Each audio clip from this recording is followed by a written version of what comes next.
প্রকৃতির সৌন্দর্য অসম্ভব রকমের সৌন্দর্যের মুগ্ধতা ছড়ায়। সেই ভোর 6টার দিকে রওনা দিয়েছি রসের সন্ধানে। অবশেষে তো রস পেয়েই গেলাম। পিওর রস বুঝি একেই বলে। খেয়ে একেবারে যান ঠান্ডা হয়ে গেল। হ্যালো এভরিওয়ান, সকাল সকাল সাঙ্গপাঙ্গদের সাথে নিয়ে ছুটেছি রসের সন্ধানে। পাবনায় তো রেকর্ড পরিমাণে ঠান্ডা কুয়াশা পড়েছে, কিন্তু এই কুয়াশা ঠান্ডা আমাকে তো আটকাতে পারবে না। আমি তো রস খেতে চলেই গিয়েছি রসের গাছের কাছে। চাচার রস পাড়া দেখে তো আমি খুশি হয়ে গেলাম যে এতক্ষণ পরে রস পেয়েছি, এবার মনে হয় রস খেতে পারবো। এত সুন্দর দৃশ্য তো বহুদিন দেখি নাই, তাই জন্য তো ভিডিও করতে আমি ভুল করিনি। কিন্তু সমস্যা হচ্ছে গান কাকা কয়দিন ধরে মাত্র রস লাগাচ্ছে, এই জন্যই রস হয় নাই। যাই হোক, এক বুক ব্যথা হাহাকার নিয়ে আবারও হাঁটা শুরু করলাম। রস তো খেতেই হবে, সে যে কোনো ভাবেই কেন না হোক। কিন্তু আর একখান কথা আছে, যে কোনো গাছের তো রস খাওয়া যাবিলা,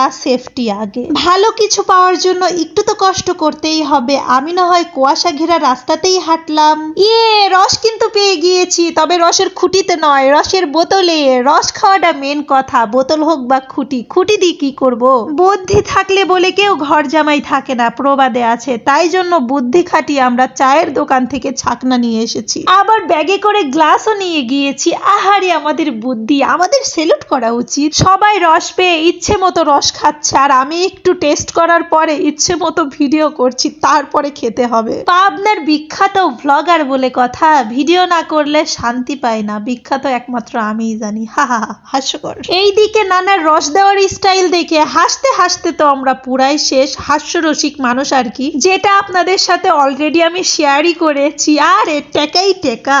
যাই বলেন, রসের সুনাম কিন্তু করতেই হবে। একদম অথেন্টিক পিওর রস যাকে বলে, সেই রসটা খেয়েছি আজকে। সেই ছোটবেলার মতো ফিলিংস, ছোটবেলার মতো স্বাদটা পেলাম। আমাদের অনেকগুলা রস গাছ ছিল, যে গাছের রস আমরা প্রতিনিয়তই খেতাম, বাট এখন আর তেমন গাছ নেই, একটা দুইটা আছে। শহরে থাকার জন্য পিওর রসের অভাবে, আর এই যে রস নিয়ে এইটা ওইটা শুনি, এই জন্য আর রস খাওয়াই হয় না। অনেক কয়েক বছর পর তৃপ্তি করে আবারও রস খেলাম। রস খেয়ে তো প্রচুর ঠান্ডা লেগে গিয়েছে। আমি তো এদিক ওদিক শুধু হাঁটাচলা করছিলাম। পাবনায় যারা থাকেন তারা এই বাগানটি অবশ্যই চিনবেন, বিশেষ করে নাজিরপুরের মানুষরা, কারণ আমরা রস নিয়ে লিচুর বাগানে চলে এসেছি। এই বাগানটি তো নাজিরপুরে খুবই বিখ্যাত, এই জন্যই বললাম। গাছের ডাল দেখে মনে হচ্ছে একটা দেই লাভ দিছি, লাভ বাট আপনাদের দেখাইনি। কি যে ভাইরাল একটা লাভ দিয়েছি, ভাইরাল হওয়ার মতো লাভ আর কি। তবে আমি লাভ দিয়ে ভাইরাল হতে চাই না। এদের কাণ্ড কারখানা দেখুন, রস খেয়ে ঠান্ডা লেগে রীতিমতো তারা জগিং করছে গরম লাগানোর জন্য।